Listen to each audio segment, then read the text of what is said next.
Hi நண்பா, இந்த ஒரு வீடியோவுல தமிழக வெற்றி கழகத்திற்கு எதிராக உயர்நீதிமன்றம் தீர்ப்பு வழங்கி இருந்த காரணத்தினால தற்பொழுது தமிழக வெற்றி கழகத்தோட தலைவர் விஜய் அவர்கள் பாத்தீங்கன்னா ஒரு புதிய முடிவு எடுத்திருக்கிறாங்க.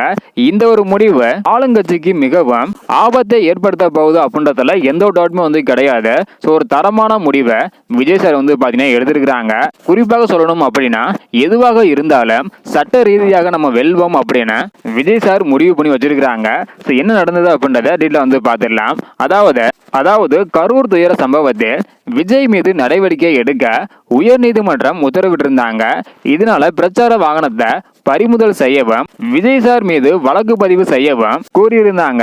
உயர்நீதிமன்றத்தோட தீர்ப்பு சாதகமாக வரல அப்படின்ற ஒரு காரணத்தினால விஜய் சார் பாத்தீங்கன்னா ஒரு புதிய முடிவை எடுத்திருக்கிறாங்க. அதாவது இது தொடர்பாக வழக்கறிஞர்களுடன் ஆலோசனை நடத்தி விஜய் சார் உச்ச நீதிமன்றத்தை அணுக முடிவு செய்துள்ளதாக ஒரு தகவல் பாத்தீங்கன்னா கிடைச்சிருக்குது.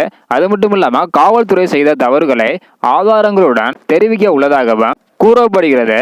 இதற்கு முன்னாடி உயர்நீதிமன்றத்துல இருதரப்பையும் வைத்து வாதம் பண்ணவில்லை அப்படின்றக்கான புகார் எழுந்திருந்தது. இந்த ஒரு காரணத்தினால உச்ச நீதிமன்றத்தை நாடி ஆதாரங்களுடன் புகார் அளிக்க உள்ளதாக ஒரு தகவல் பாத்தீங்கன்னா கிடைச்சிருக்குது. இதனால ஆளும் கட்சி கொஞ்சம் பதட்டத்தில் இருப்பதாக சொல்லப்படுகிறது. ஓகே அன்பா, நீங்க சொல்லுங்க. உயர் நீதிமன்றம் கைவிரிச்ச காரணத்தினால தற்பொழுது உச்ச நீதிமன்றத்தை விஜய் சார் அணுக இருப்பதாக சொல்லப்படுகிறது. இதை பத்தின உங்களோட கருத்து என்ன அப்படின்றத மறக்காம கமெண்ட் பண்ணுங்க. அது மட்டும் இல்லாம 2026 ஆண்டு உங்களுடைய ஆதரவு யாருக்கு அப்படின்றதையும் மறக்காம கமெண்ட் பண்ணுங்க. ஓகே அன்பா, தேங்க்யூ.